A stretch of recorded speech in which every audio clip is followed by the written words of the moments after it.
Let me preface this video by saying that it's completely unnecessary to the series as a whole, and I'm only really doing this for fun. It's a bonus episode, don't take it too seriously. I'm not even gonna go one by one with their kits and just mention the things that I feel are important. If you feel like I've missed something, go ahead and share it in the comments though. These picks can work, but that doesn't mean you should be picking them. The reason why these picks are viable is usually because the person piloting them already has a pretty good understanding of the game and the fundamental skills to back it up. That's why you should always watch off-meta videos like this with a grain of salt. And remember, just because you're playing a carry hero doesn't mean that you're playing carry. An off-meta hero in the support role doesn't give you the excuse to be building Midas and Shadowblade instead of Force Staff and Glimmer. If you're gonna pick these guys as supports, play them as supports. That means warding, stacking camps, and leaving farm to your real carries. Though I will say that most of these picks need a bit more farm since they were designed to function as carries with carry items in mind. Thus, you should probably pick them as pos 4 rather than pos 5 if you actually want to win. Before I get into the video though, I will mention a few heroes that aren't in it for various reasons. Faceless Void support with Time Zone could be really busted, but it's too new for me to consider it an actually good pick. Also, you offer next to nothing in the laning stage. Legion Commander support is just completely outclassed by Abaddon and Oracle. Leshrac can kinda support, but he's just too squishy without farm, and has too little range on half of his kit to function as one. Phantom Assassin support is a troll pick. It's not an off-meta pick, it's an off-brain pick because you're not using yours if you legitimately think it's good. Tinker pos 4 is also just too new for me to consider him for placement on this list. He could be good, but people are still trying to figure him out. And for everyone else not mentioned here, I just don't really feel like talking about them. Now let's get into the video. That's all you have to say to me? You haven't called me once since you left, and now you show up thinking, look, I bought you a present! Normally played as a carry or mid laner, Alchemist support is a pick that can transfer his net worth to other members of his team. His Q is Acid Spray, damaging enemies in an area and reducing their armor over the duration, great for farming and even better for fighting. His W is a charged point and click stun. The longer you charge it, the longer it will stun for and the more damage it deals. Hold it for too long and you stun yourself, so don't do that. Stupid. Alt is a literal steroid, but for the purpose of this video, you get HP regen and move speed. Use it in a team fight. There are 3 things that make this hero work as a support: Seed Money Facet, Aghanim Shard, and Aghanim Scepter. At the start of the game, pick Seed Money and then buy a bottle, then give it to your mid laner. Tell them you're doing this before the match starts so they can load up on stats items. Now that they start with an item advantage, you pretty much won their lane for them. Aghanim Shard gives your teammate a steroid, giving them bonus move and attack speed and cleansing most debuffs. Don't buy this shard, instead tell your team to take the Tormentor. You're pretty much guaranteed to get the shard bonus from it. When you have it, throw it on your carry in a fight and watch them go ham. This hero has a very unique relationship with Aghanim Scepter. He is the only hero in the game that can actually give his teammates Ags, the full item, stats and all. The strategy is to get an Aghanims as early as possible and give it to someone with a strong upgrade. Then they abuse that power spike to carry the game from there. There are some really powerful Ags upgrades that were never meant to be rushed, but by giving a teammate such a powerful buff so early on in the game, the enemy won't have the items to be able to withstand the power spike. For every Ags you give, you get a little bit of damage and spell amp, so it's not a complete loss. With this strategy, you can get some really early timings on Ags upgrades. I'm talking about a Shadow Fiend with Yules, Kayasha, and Ags at like 18 minutes, and the enemy just won't be able to stop that. But as a hero, you shouldn't be relying on your team to carry your dead weight. Make sure to get a Blink Dagger before you start saving up for your Ags, so you can actually have a way of consistently landing your stuns in fights. Your full build when you have Arcanes, Blink Dagger, and an Aghanims upgrade for every other person on your team. For talents, Acid Spray reduction at 10, the other one is good, but I combo this with Acid Spray armor at 15 for buffing your team even more, Concoction damage at 20 for burst, and Rage move speed at 25 for mobility. Spooky, scary skeletons and shivers down your spine. As a carry, Clinkz is a backline hunter that deletes enemy squishies with amazing raw DPS. As a support, Clinkz is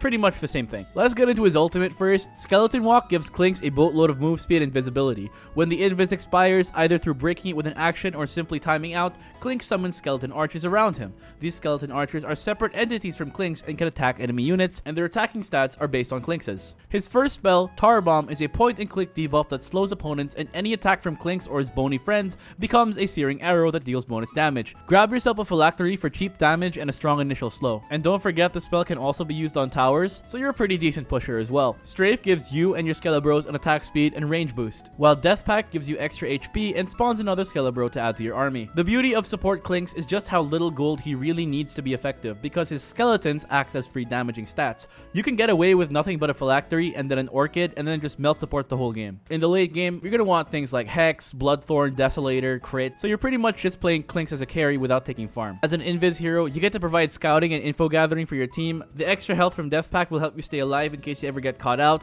but it's also good to have a point-and-click escape. So get the facet that lets you swap places with your death pack target. It's pretty good. I've played against it a few times. It's quite disorienting to be on the receiving end. Not required, but Ags lets you summon an army of Skelebros, and Shard gives you a weird spell that lets you shoot a bunch of arrows in a direction. For talents, Tar Bomb damage at 10 for extra burst, Death Pack charge at 15 for utility, Strafe attack speed at 20, and Tar Bomb multi-shot at 25. Clinkz's biggest contribution to a team comp is his raw DPS. Among the other heroes here, he's kind of the only exception to the don't build carry items on an off-meta support build.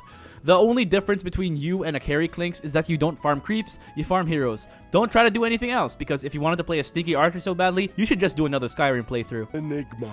Definitely a viable support, and like a few others, very easily could have made it into the main series. His main thing is his ultimate. Black Hole is quite possibly the single best team fighting spell in the entire game. It's a channeled stun that cannot be cleansed that deals pure damage and usually translates to a team fight win if you hit 2 or more people. The reason why I don't like him as a support is because he needs a lot of items to enable himself to play around his ult, and other supports tend to offer more than him outside of Black Hole. I mean, to ensure that you get a good ult off, you need a Blink Dagger, a Lincoln Sphere, BKB, and then you'll want things like Octarine and Refresher. This guy is more expensive than a gacha addiction. That's why as a support, you don't play around your ultimate. You still use it when you have the opportunity to, but instead you play around your other spells. Malefice is his Q, stunning and dealing damage to a single target a few separate times. It's also point-and-click CC. Pretty good. Demonic Summoning makes a bunch of little bros that Enigma can use to attack and trade with the enemy. If the little bros attack enough times, you get more of them. And then Midnight Pulse makes you deal damage in a target AoE. Get the Event Horizon facet to passively slow enemies if they try and walk away from you, and his Shard for a longer stun,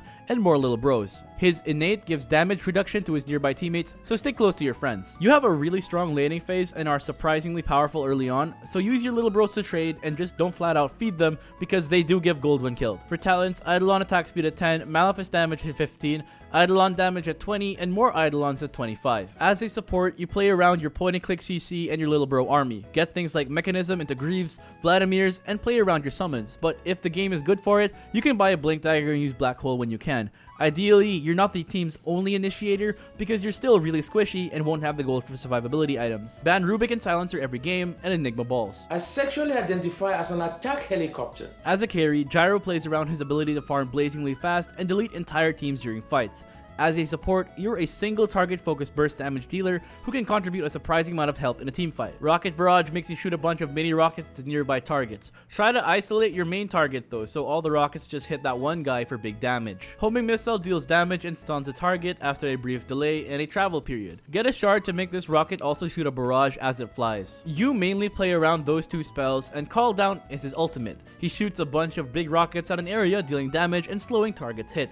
Secondary Strikes facet makes targets hit by the rockets get hit by extra missiles that deal less damage, and is the facet you want for this playstyle. As a support Gyro, all you really do is shoot your homing missile, and when they're stunned, run up to them and rocket barrage, calling down artillery whenever you can because the cooldown is pretty forgiving. All the damage you will ever need is right there in your kit. For talents, missile damage at 10, missile stun duration at 15, rocket damage at 20, and call down cooldown at 25. In the laning stage, play the lane bully role, running up to the enemy and hitting them with your Q. Your body is a zoning tool and you should use it as one. In fights, stay back, throwing out your ult and missile whenever you can. Because you're so squishy and with no sustain, only go in with your rocket barrage if you're surely going to live. I don't make mistakes. I'm not just like the rest of you.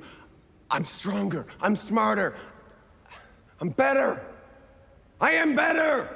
I'm not some weak-kneed fucking crybaby that goes around fucking apologizing all the time. And why the fuck would you want me to Go to be? fucking commercial, Roger. Go to fucking commercial. Don't you dare stop rolling. One of the most challenging heroes in the game, so naturally Dota players found a way to make him brain dead easy. They took his vastly complicated kit and reduced it to about 4 spells and a few items on top of that. If you didn't already know, Invoker gets his spells depending on the combo of his orbs, for example QQW, and then hitting Invoke to create a spell. This is not the part where I explain every spell in Invoker's kit, just the ones you'll be mainly using. Cold Snap is a single target debuff that mini stuns them and harms them every time they take damage. Ghost Walk is a self-invis buff that slows enemies around Invoker and modifies his move speed based on the levels of his spells. Tornado is a long-range spell that disables opponents, makes them invulnerable, damages them, and dispels them. And EMP is a AoE blast with a brief delay that burns mana upon detonation, dealing damage based on the amount of mana burned, and gives a portion of that mana to Invoker. With this kind of playstyle, you mainly level your Quas Orb and your Wex Orb while mostly ignoring ignoring the Exhort Orb. Their classic combo is Tornado first, and then EMP while they're midair, and then Cold Snap and auto attacks when they land. The Tornado gives you the necessary delay for EMP to charge up, and then Cold Snap ensures that they're in the area to get hit by it. You want to get Urn of Shadows as soon as possible. This gives you extra damage because you kinda lack it with this build. Upgrade that to Spirit Vessel when you can. Shard is really good too. It makes EMP hard to run away from and makes it hurt even more. A lot of players will completely ignore Exort with this playstyle, and this isn't inherently wrong because as a support, you won't have the early levels for it to be powerful anyway, but if you do ignore Exort, you're missing out on a lot of Invoker's damage, which could be fine or not depending on your team comp. For talents, Tornado cooldown at 10, Cold Snap cooldown at 15, Alacrity damage speed at 20 if you want to use it, that's WWE and slap it onto your carry for increased DPS, and Radial Deafening Blast at 25. QWE, it disarms, knocks back, and deals damage. The thing with this hero is that he's completely outclassed in this role. If you want a mana burner that can stun and lock targets down, pick Lion or Nyx Assassin with the Facet. The only times you should play Invoker support are when you're an Invoker player and getting role queue games, or if you're practicing Invoker and just need to get some reps in. Support Invoker is really just core Quas Wex Invoker with less levels and farm. Now you can't win this battle, cause I'm super hot, boy, and I'm sweating in the shade cause I'm super hot, boy!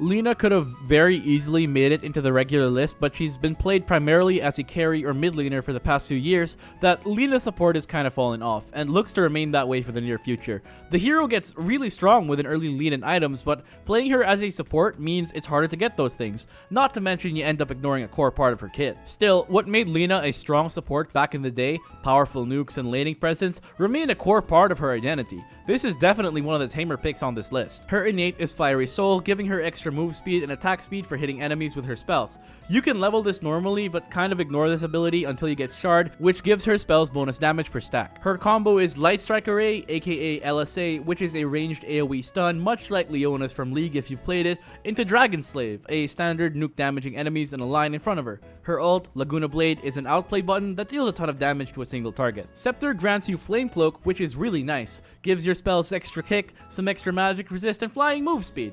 Trade it as a luxury item as a support though. As a core or as a support, you'll want to get Yule Scepter. This helps you set up your own stun that would otherwise be pretty hard to land because of the cast time and delay. Take the slow burn Facet 2. You trade instant burst damage for more damage over time. In most cases, it's a straight upgrade. For talents, you want to get Dragon Slave cooldown at 10, LSA damage at 15, Laguna cooldown at 20, and crit at 25 if you're playing safe. Remember that you have a fuck ton of attack speed late game from your passive, so you might as well use it. But if you're in danger of getting focused down, Laguna Barrier is a nice defensive option too.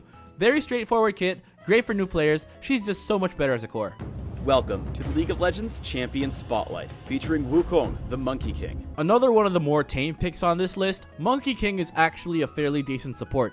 He's gotten a lot of love in pro play and high level pubs, but newer players may struggle to make him work. His innate is Mischief, letting him turn into things like trees, couriers, and runes. Kinda like Nico from League, but nowhere near as consistent. It's a weird gimmick if you're gonna use it to surprise enemies, and usually not a very good idea against experienced players. Most people just use it to dodge spells, because it gives you a bit of invulnerability. Boundless Strike is your CC tool, it stuns across a long distance and deals critical damage based on your own damage. Tree Dance is your mobility tool, you can hop from tree to tree. Simian Stride gives this ability no cooldown when you're healthy, so I suggest taking that. Once on a tree, you can use Primal Spring, which damages and slows based on how long you wind it up. Jingu Mastery gives you bonus damage and lifesteal after hitting an enemy hero 4 times. Great for zoning, especially when you consider that MK is a melee hero with an increased range. Wukong's Command is your teamfight spell. MK makes a ring of soldiers and he gets bonus armor when inside. The ring will disperse if MK leaves the circle though. These soldiers will apply on-hit modifiers like Diffusal Blade, but not Bash, because that was too OP and they removed that from the game. For talents, Boundless Stun at 10 for the extra lockdown and guaranteed value, Tree Dance cast range at 15 for scouting purposes, Zero cooldown Primal Spring is really fun to play around with at 20, and Big Ring at 25 for better zoning pressure. You have really good roams with your Tree Dance and Boundless Strike, so you should be active around the map early on. Tree Dance also lets you scout and gather information for your team relatively safely. There's a very easy, low-hanging fruit joke to be made with the name of Naga Siren, particularly the word Naga. It will offend a subset of people who watch this, but I'm gonna say it anyway because I have the humor of a 13-year-old boy. Nagasaki. Depending on the patch, Naga Siren support isn't actually entirely off meta. For the longest time in pro play, she was always relevant during TI, whether as a carry, mid laner, or support. As a support though, you mainly play around one spell, Ensnare, a point and click root with a 5-second duration. Yeah, it's dispellable, but in the early game that's insane, and when you ensnare someone, you can reel them in, forcing them to approach you at about the rate an old lady takes a lackadaisical stroll through the park on a beautiful Sunday morning. Still, it's forced movement and a 5-second disable. Can't argue with that. Items like Aghanim Scepter and Ether Lens increase the cast range of this ability. Ags also lets you use it on debuff immune targets. You can also make illusions of yourself, but as a support, this will be used mainly for scouting and vision. Your third spell depends on your facet, but you should probably take Deluge for on-demand damage and to reduce enemy status resistance. Note that when you use Deluge on Naga Siren, you also cast them around your illusions. Then we get to her ultimate, which can either be a fight reset button, initiation tool, or have the ability to completely grief your team. Song of the Siren stops all non-debuff immune enemies from moving, but it also makes them invulnerable. It also gives her teammates a healing boost, and with Shard, the boost is increased and also restores mana. Pop this in the middle of a fight to reset the engagement, but be careful because sometimes enemies can blink out. If you have an Ags, throw a net on a target and mark them for death. Just be very careful with your song usage. As a general rule, only use it when your team appears to be losing the fight. Using it while winning could completely disrupt your team's momentum and get you a lot of reports when you were only really trying to help. You can also use it to start the fight for teams to set up their big spells or as a bailout. For talents, take Ensnare cooldown at 10, Image damage taken at 15, Song cooldown at 20, and Ensnare break at 25 if needed, otherwise Mirror Image cooldown. Besides a 5-second root and Song of the Siren, this hero doesn't really offer that much in terms of supporting. Make sure your team already has a lot of damage because this hero offers none of that. Thanks for standing still, wanker. You know, it's funny that the traditional way of playing Sniper really just turns him into a long-range machine gunner with attack speed and on-hit modifiers. Arguably, this is the true way to play Sniper. His Q is Shrapnel. He shoots Shrapnel in an area, slowing and dealing damage. Normally, this lasts for quite a while, but you're gonna want to get Scattershot. This makes his Shrapnel deal a ton of burst damage in exchange for its duration being shortened. You get 3 charges of this ability, and it can deal a ton of damage to an unsuspecting lane duo and get a few surprising early game kills. It's strong, but don't ignore the other parts of your kit. Headshot gives your auto attacks a chance to deal extra damage and apply a mini knockback to your targets, and Take Aim increases your headshot chance to 100% for a bit while giving you bonus attack range and armor at the cost of your movement speed. This means you definitely have kill potential even while your shrapnels are cooling down. Mainly, you're gonna play around shrapnel until you get your ult, Assassinate. It's a long range, point and click, single target nuke that deals extra damage based on Sniper's attack damage. It's Kate's ult from League, except it doesn't get blocked by teammates. It gets a CD reset upon kill, but you're not gonna use it to get last hits. You're gonna be opening engagements with it. First off, you want a Phylactery for cheap damage on its Assassinate, then get an Aghanim Scepter. This shortens the delay before the shot and stuns the target on hit. It's a long range, point and click stun with decent damage on a basic ability's cooldown. Later on, upgrade the Phylactery into Kanda for even more damage, then cap off the build with a Divine Rapier or 2. The beauty of this build is that you don't play around attack speed, but rather the potential for a one-shot kill. This is the true way to play Sniper. Just hope your enemies don't wisen up and build Blade Mail. If you want to learn how to play this style of Sniper, Slasher did a video on him recently. Go ahead and check it out. For talents, headshot damage at 10 is better because what are you going to do with 10% better slow for 1 second, take aim duration at 15 for more headshots, attack range at 20, or take the armor if you're getting gone on a lot, and shrapnel charge time at 25 for more scatter shots in a fight. Just remember to not feed your rapiers and you're good to go. Sven stands ready. Honestly, not the worst pick in the world. You have a ranged AoE point and click stun with a short enough cooldown and a powerful defensive buff. Stormhammer is his Q. It's a targeted stun that also affects nearby enemies. Aghanims gives this spell bonus damage, makes it apply a dispel, increases cast range, and lets Sven travel along with the projectile. It's really fun to play with. He also has an innate that gives him bonus damage versus stun targets, which is nice. You also have a passive that gives you a cleave, but you're gonna ignore this early on as a support. Your Warcry is your utility spell. It's a move speed and armor boost for nearby teammates. With the heavy plate facet, you also give them a physical barrier, and with a shard, you get a passive armor and move speed buff along with making Warcry undispellable. A really underrated ability that goes unnoticed in a lot of fights. And your ult is a steroid that gives you more damage and a bit of slow resistance. For talents, Warcry duration at 10. It is currently a 50% increase in duration. Really good talent. God Strength cooldown at 15. You're mainly going to be using this in fights and for pushing towers. Warcry armor at 20 for even more tank, and Stormhammer stun at 25. Sven is actually a pretty decent but niche pick against heavy physical comps. I think he's a hard counter to heroes like Phantom Assassin, who relies purely on bursting you down with loads of physical damage. You are kind of boring to play though as a support. You stun a target, Warcry in a fight, and then hit like a wet noodle unless you have ult. Then you hit like a regular noodle. He's not a horrible pick, but if you're gonna pick an off-meta support, at least pick something interesting. Stop hitting yourself. Stop hitting yourself. Stop hitting yourself. A situational pick among situational picks. Terrorblade can do some serious damage as a pos 4 in the right game. Conjure Image creates an illusion of TB, and unlike other illusions, enemies are able to distinguish fake ones from the real one. As a carry, these add to your DPS, but as a support, they're mainly used for scouting. His reflection is his Q and what really enables him to deal damage as a support. Targeting an area, TB creates an uncontrollable, invulnerable illusion of all enemy heroes there. These are illusions, and because of Dota's illusions mechanics, these illusions can proc certain passive abilities and deal more damage based on the opponent's stats. This makes TB support an actual legitimate threat against heroes like Morphling, Phantom Lancer, and Rikimaru. Metamorphosis is a steroid that gives him bonus damage and turns him into a ranged hero. Normally, TBs will play around this ability as carries, but you pretty much just use it in lane to harass and for the rest of the game just for free stats. Sunder, his ultimate, swaps health bars with a target enemy or ally. Use it on an ally when you have a full health bar to save them, or an enemy with a depleted health bar to delete them. Terrorblade support is a legitimate, powerful pick in pro matches, but in pubs, it's more difficult to make work. There's one trick that you should be aware of though. It's incredibly inconsistent, unnecessarily risky, and is borderline trolling your team, but it's a ton of fun. And that is of course Armlet Dagon. See, normally Terrorblade has a minimum health threshold for Sunder, but with the Condemned facet, there is none. That means you can bring yourself down to 1 HP with an armlet and a little help from some ancient creeps, find an enemy hero, swap HP bars, and Dagon them before they even realize what's going on.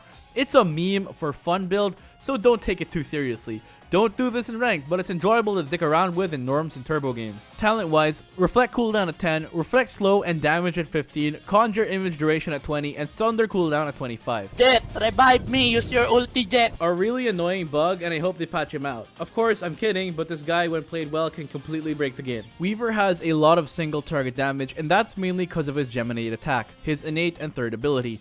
Every now and then, he'll shoot 2 attacks in quick succession, with the second hit dealing bonus damage. This makes him really good at taking trades. Shikuchi is his mobility tool. He becomes hasted and invisible, and enemies he passes through take a bit of damage as well. Swarm is his first skill, and he shoots out a wave of beetles to latch onto enemies to deal damage, give vision, and reduce their armor. Enemies can kill the beetles to remove the debuff and get a bit of gold. You'll want to get the Hive Mind facet to get free XP whenever the beetles deal damage. It may not seem like a lot, but that adds up over the course of the game, and levels are really important for free stats and stronger abilities. His ultimate is an HP bar reset. With a press of a button, Weaver returns his HP and mana bar back to its previous state a few seconds ago. So if he was full and took a ton of burst damage but didn't die, he can just time-lapse back to full HP. Aghanim Scepter is essential to support Weaver because it doesn't upgrade the ability but allows you to cast it on teammates, giving Weaver a really powerful save. There's a reason this thing gets picked up every now and again in pro play. For talents, I recommend Shikuchi damage at 10, Swarm hits at 15, Swarm armor reduction at 20, and Shikuchi cooldown at 25. Early on, take trades with your Shikuchi and double hit, throwing out beetles whenever you see the enemies grouped up. Whenever you use your beetles, always full send it so that the enemies either have to hit you or your Swarm. That way, you get the most damage and the most XP from Hive Mind. Later on in the game, you have to play a lot more patiently, throwing out beetles when you can from the backline, and then if you see an opportunity to save a teammate's life, do it. Time-lapse has a short enough cooldown that it can be used fairly liberally. And that's it. Every support in the game, or at least the ones I wanted to talk about. The beauty of Dota is that weird picks can work and they're encouraged. The game is nowhere near being figured out yet, and massive balance changes like the ones that came before this series are part of the reason why. As a wise man once said, anything can work. And with that, I hope you enjoyed learning about every single support in the game. This series took a lot of work to make, and I'm glad that a lot of people liked it. I'll be returning soon talking about the rest of the roster. But in the meantime, leave a like if you learned something, a comment if you want to say something, and subscribe if you haven't already. That's all for now. Ace out.